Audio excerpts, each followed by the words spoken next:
From the city of Peaky Blinders, Birmingham, England, I would like to introduce you to Paddy Dandar. As the world becomes more automated and the robots take over, it's imperative that we build the right human skills for the future. So pull up a chair, grab a samosa or two, and make yourself very uncomfortable. As a creativity researcher, how do you measure the level of creativity someone has? Is there a framework that you use? Sure, yeah. Because creativity is partly how you think, you can measure that. Because creativity is partly your attitudes and dispositions, you can measure that. You can also measure the climate of an organization.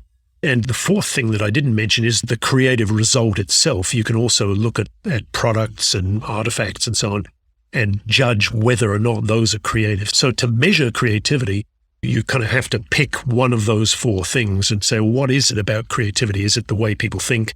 Is it their attitudes and so on?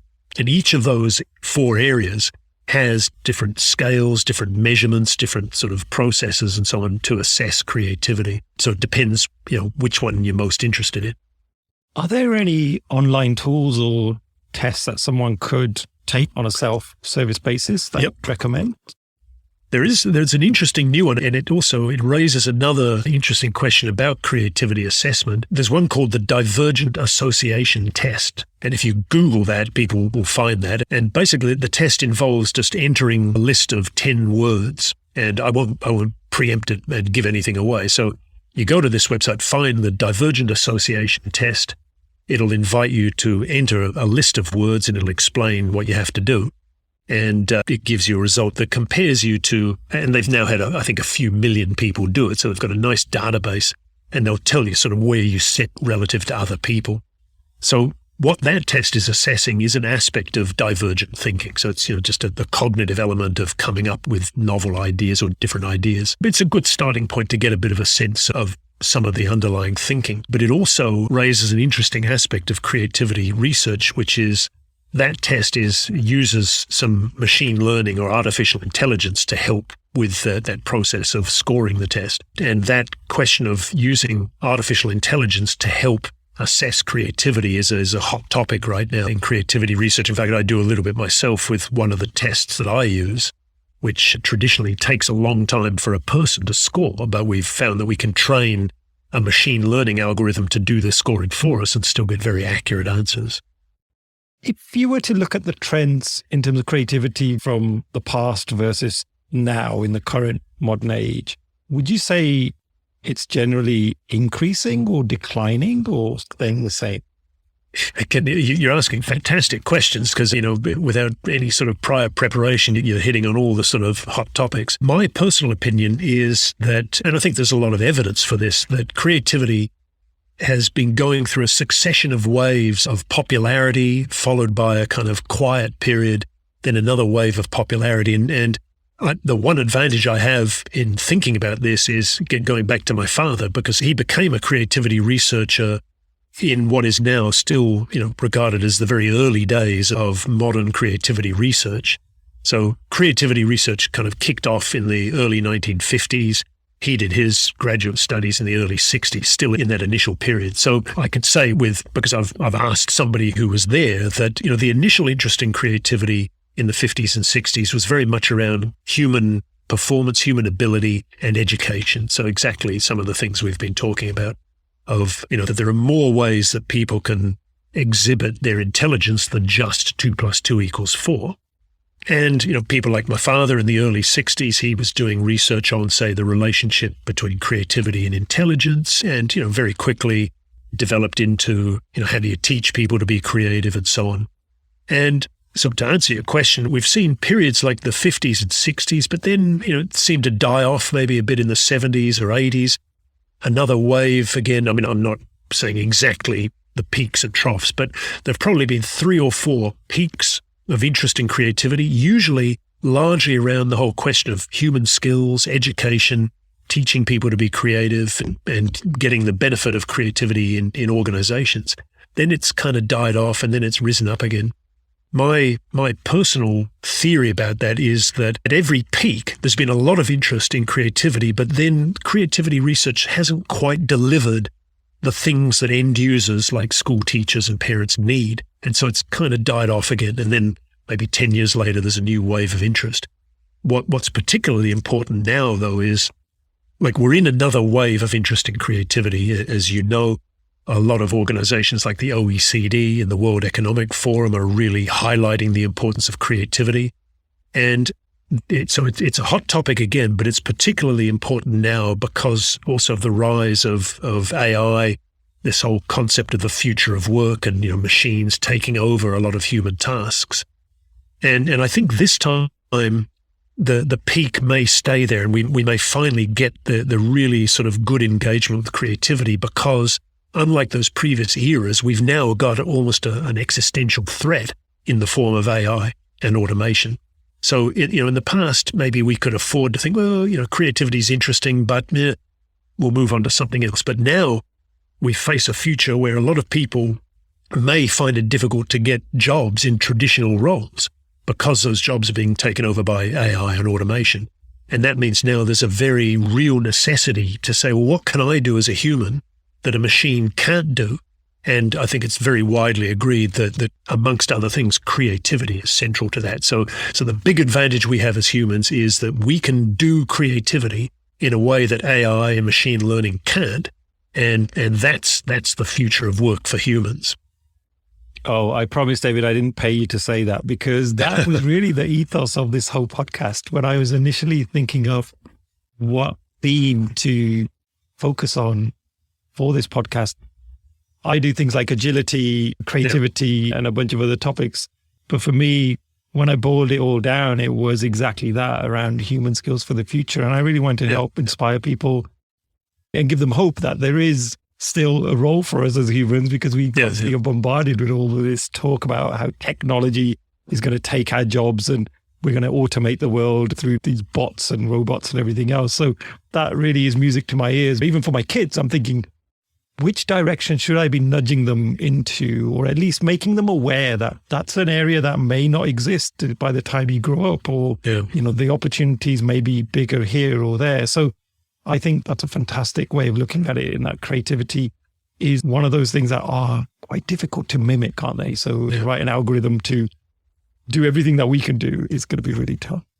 Yeah, I mean, I upset some of the AI people sometimes because, I have a lot of conversations. There are some people who insist that AI can be creative and so on, and I keep countering with examples, and say, well, you say that this thing is creative, but in fact, if you drill down a bit, it's not really. It does some things that will help us to be more creative. And so I think the future is a partnership where we say, human beings are necessary for these parts of creativity.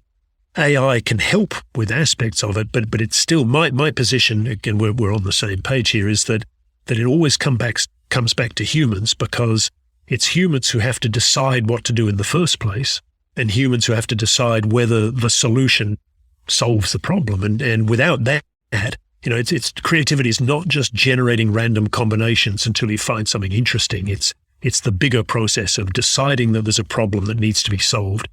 So, I mean, again, like it's really understanding what we bring to the table as humans, what machines and AI can do, and sort of, each to his own, then finding a happy way to collaborate for a net gain.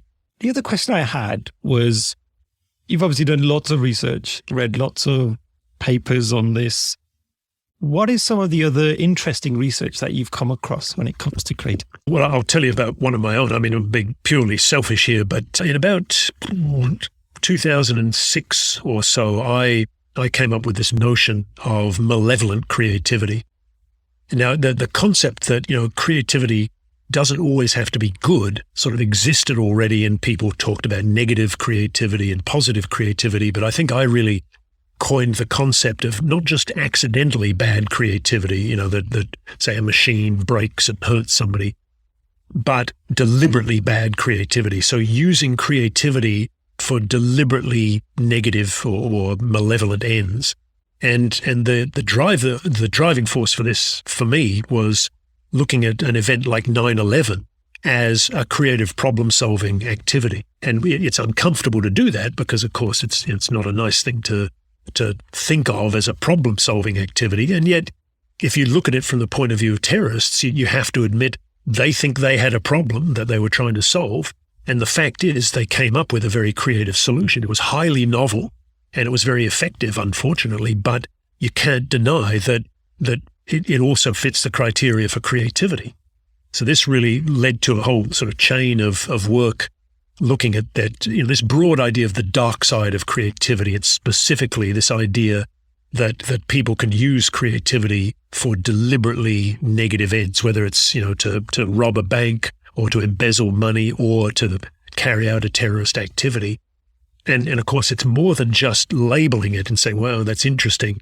It then leads to saying, well, for all we know about teaching people to be creative and so on and fostering creativity, can we use that knowledge, say, to try and prevent bad creativity from happening, as well as helping good creativity to happen? So it has some actual practical sort of applications to, it's not just a curiosity, but we can apply the psychology of creativity to this idea. It's kind of weird because I always say, like, you can send, if you run a company and you want your team to be more creative, you send them on a creative problem-solving workshop.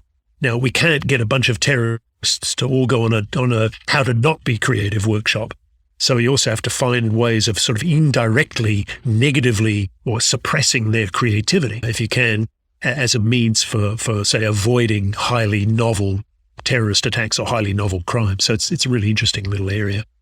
Oh, again, if there's any links that we can post on that would be absolutely amazing. Yep, I'll forward a couple too, but I've got one little sort of show and tell object to show you that I use as a bit of a demonstration. So when I was first getting into this area of malevolent creativity, somebody pointed out to me, this is looking at prisons and prisoners. And you think, people in prison have an interesting sort of problem because they may have problems they want to solve that are, again, they're not very nice. Like, I want to attack somebody to be, the kingpin in prison, but it's very hard to get a weapon. And by the way, some people might think, why are you telling us this, giving the game away? I'm sure that if I know this, then everybody in prison already knows it, so we're not giving anything away. But this object here is an improvised shank. So it's an improvised stabbing weapon, but it's a good illustration of this idea of malevolent creativity because it's made out of a plastic shopping bag. So the main part here is just an everyday plastic, recyclable plastic shopping bag. And all I did was you cut a piece off, you twirl it around. I heated it up over a toaster, or you could do it in a kettle. So things that you might have access to in that situation. And this kind of recycled plastic goes very hard when you heat it. So you can form it into quite a hard sort of object out of an innocent thing like a plastic bag.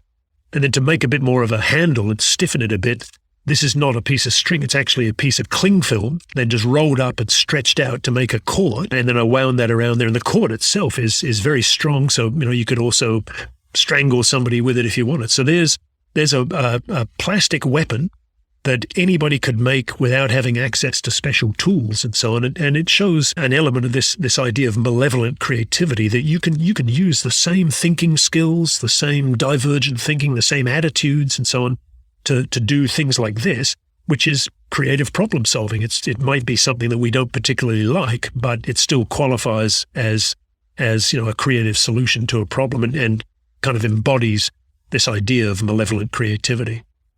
Wow, that just blown my mind. I'm really thinking about Marvel and how they maybe should have a super villain who's like the creativity genius who creates all of these crazy things to disrupt the world. I like that. We'll have to write the screenplay for that. There we go. Yeah, we could use your research on that one, and we'll get some money out of them. So, thank you so much, David, on that one. In terms of adults, so we talked a little bit about children earlier, but in terms of adults that want to be more creative at work, are there any quick tips you can give for them? Are there exercises that you recommend, or things that we can do to increase that level of creativity and innovation? I mean, it's basically the same as whether it's children or adults. I'd say the biggest single thing, if you said to me, tell me one thing that I can start doing differently from tomorrow that will help me to be more creative. It won't make you magically creative overnight, but the more you do these things, the more you remember. I said before, creativity is basically a habit. So the more you practice it, the more you work on it, the more naturally it comes. In fact, maybe there's two tips. The first is the same sort of exercise here with the screwdriver of, driving to work every day. Think of an object and then think of what is its function, and then think of what are other ways that you could fulfill that function. And it's often easier to do that when you put a constraint on it. Like I said, imagine that you're driving home, your car breaks down one night, and you know that you just need to tighten a screw, but your toolkit isn't in the car. So now you have a bit of a rationale for why should I think up, this alternative idea, which can help to make it more sort of meaningful. But just practice that sort of thing. Practice this divergent thinking of just looking and asking yourself questions that have no one right answer, open-ended questions that could have many possible answers. And like I said, it's easy to do on the way to work, on a bus or a train or driving a car. It's the sort of thing you can just do in your head. The other practical tip that's more, so if the first one is more about creative thinking, another one in terms of your personality or your attitudes is to practice being open to new ideas. So we know that the personality trait openness, which is one of the so-called big five, is very strongly connected to creativity. So people who are open to new ideas perform much better on other creativity tests. And I think it's clear why, because, they can imagine possibilities, so they're better sort of disposed to do the kind of thinking that we talked about. Now, the question then is, how do I make myself more open to new experiences? And I think the answer is very simple. And that is, for instance, try new things. And it can be as simple as, again, this is another one you can do on the way to or from work. Try driving a different way to work, or try a different train or bus route or whatever. The good thing about that is, okay, you might be 5 minutes late to work, but so the risk is low, which means, it's not a terrifying, risky sort of thing to try. But the more you do things like that, the more you sort of immunize yourself to the feelings of discomfort that might accompany that if you're not naturally open to experiences. So, if you find you are a person who doesn't like that, you've got to sort of fake it till you make it a little bit. You've got to push yourself. But the more you push yourself with small steps, the more you get used to the idea of, actually, I drove home a different way and it turns out it was just as quick, so there was no bad outcome. Therefore, I'm more encouraged to try it again next time. Another one I say is like, my wife and I go to, we have our favorite Indian restaurant here and favorite Italian restaurant, and we only go to those. And every time we go, I have butter chicken or ravioli. And every time I think, no, I'm going to try something different this time, take a bit of a risk. So, you have to work on it a little bit, but just this general idea of try to be open to new experiences, try new things, try doing new things, try eating something new, because you might not think there's a connection to creativity, but it's part of training yourself to be open to ideas. And the more naturally that comes, the easier it is then to do the creative thinking. I'm a bit of a creature of comfort, and I have to say, I'm one of those people that if I like something, I'll continue to do that. Yeah, especially with food. I'm a sucker for that with food, because I've probably had my fingers burned in the past where I thought, I'm going to take a risk, I'm going to try something else. And what I've gone for hasn't quite hit the mark. And then I've ended up hungry, and then I go, next time I'm not going to do that. But I absolutely agree. I think it's about sort of pushing yourself and trying out different things. And for me, from a personal perspective, I think, especially with work, I've been constantly trying different things, new things. Like each year I'll try something a little bit different, a little bit new. For example, a good friend of mine, Grant Wright, who co-hosts the Visual Jam, which is a big community that we've set up for visual thinkers and lots of creative people. We did a conference recently, and about 5 minutes before our talk, I said to Grant, I feel like dancing today. And he sort of looked at me, and I was like, not because I want to dance, but I said, it's because I feel quite nervous in terms of the talk. And he's like, well, what do you want to do? And I think I'm going to do my famous icebreaker where I get everybody up and doing Bhangra dancing. And so we did this. We had 150 people all standing up in Miami, dancing away with us. And in my mind, I was thinking like, I bet everybody here is thinking like, this guy's doing this just because he enjoys punishing us all, he's some lunatic. But deep down, the reason why I do those icebreakers is actually more for my benefit, because I'm trying to push the boundary for myself to say, well, shall I try something a little bit different, a little bit crazy? But also I think it was to calm my own nerves, because I thought if everybody else is up there dancing, I feel a bit more relaxed now because I don't feel like the crazy one anymore. We're all crazy. And so we ran that particular activity. But you're right. I mean, it's getting out of your comfort zone, and all of that it contributes to this, to getting used to that and just normalizing, trying different things, thinking of new ideas, taking little risks and so on, and finding, it didn't burn your fingers. So, it's not such a bad thing. I'll tell you another good way to practice some of these things is with theatre sports games as well.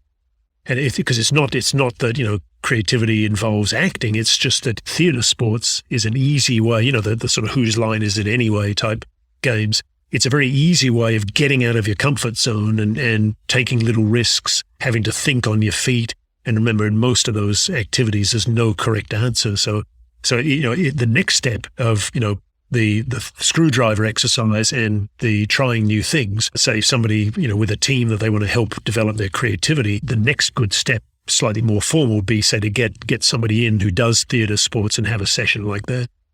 In terms of improvisation, one of my previous guests, a guy called Art Bell, who was the founder of Comedy Central, one of his big tips was to be more funny. He said one of his big tips was do improv, because that's a great way of experimenting and getting creative. So I really like that. I think now that's two of my guests who have recommended improvisation. I'm going to have to bring in an improvisation expert, I think, on a future show just to try some of these activities. Yeah. Well, I'm sure, you can, somebody who does improv sort of professionally would be good because, they'll know a range of games. I've had a bit of help from two of my kids, are sort of one of them in particular is an actor, but I've had them help out a couple of times. But I first of all explained, it's not just any improv activity. I want ones where it makes people have to take little risks, or I explained to my son, what I'm trying to focus on is they've got to come up with ideas, because that's the same as creativity. Or, be in a situation that maybe makes them a bit uncomfortable. They have to take a risk. So he picked sort of certain games that he felt particularly addressed those things that help us to develop our creativity. Fantastic. So we're running out of time, David, but I would love to finish off on any recommendations of books, research, or even individuals that you would recommend if anybody is interested in knowing more about creativity or just getting more insight. Could you recommend some resources? Sure. One of my colleagues who's one of the sort of big names in the psychological field of creativity research and a guy I've collaborated with for a long time is James Kaufman. I'll send you his details as well so you can post those. But James is very, very kind of prominent creativity researcher. He's an educational psychologist. And he wrote a book now about 10 or 12 years ago called Creativity 101.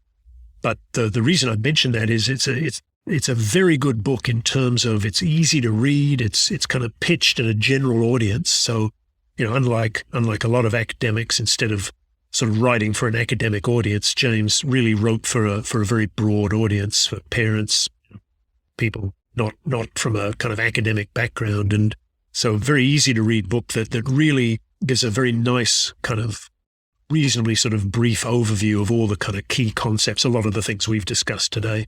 So if people wanted to start somewhere, that would be a very good place to begin, by having a look at that book. Thank you for that. And David, on my final question is, going forward, are there any areas of interesting research that you want to conduct? Like, what's the plans for you? Well, my sort of, I'm kind of getting towards the latter stages of my career and starting to think a bit about, what do I want to do for the remainder of my career? And the thing that really excites me at the moment is this stuff, using machine learning and AI to help do the creativity assessment. Because, not just because it's an interesting sort of area to look at, because I have a particular sort of bugbear now about that one of the contributors to the poor uptake of creativity in the past, these waves, peaks and troughs we mentioned, is also that the first thing that a teacher might like to know, if they say, great, I'm interested in creativity, I want to know more, I want to test my class. And if I come along as a creativity researcher and say, right, we can test your whole class, but it's going to take me 2 weeks to give you the result because each form I have to score, takes half an hour. teachers say, no, but I want the result this afternoon because I want to give formative feedback to the kids, and I want to do something differently tomorrow in the class. I don't want to wait 2 weeks. The thing about AI used, or machine learning used to score creativity tests, is it can do it much more quickly than humans. And I think that's almost one of the key things about connecting creativity research to the demand for creativity that's now out there. We've got to develop better, quicker ways of assessing creativity to give teachers useful, immediate sort of formative tools. And AI, machine learning, is the key to that. So that's an area I'm sort of running with myself, and it's there's a number of other researchers starting to look at that. But for me, that automatically assessing creativity using machine learning is an important topic. It's interesting in itself, but it's also interesting for helping to sell creativity to end users. Oh, fascinating stuff. And talk about fascinating, I think this whole conversation has been fascinating for me. As I mentioned at the start of the episode, that creativity is a topic close to my heart. So, David, I really want to thank you for sharing your insights, your passions, all of the great knowledge that you've shared with us. There's practical tips as well. And just a big thank you from me.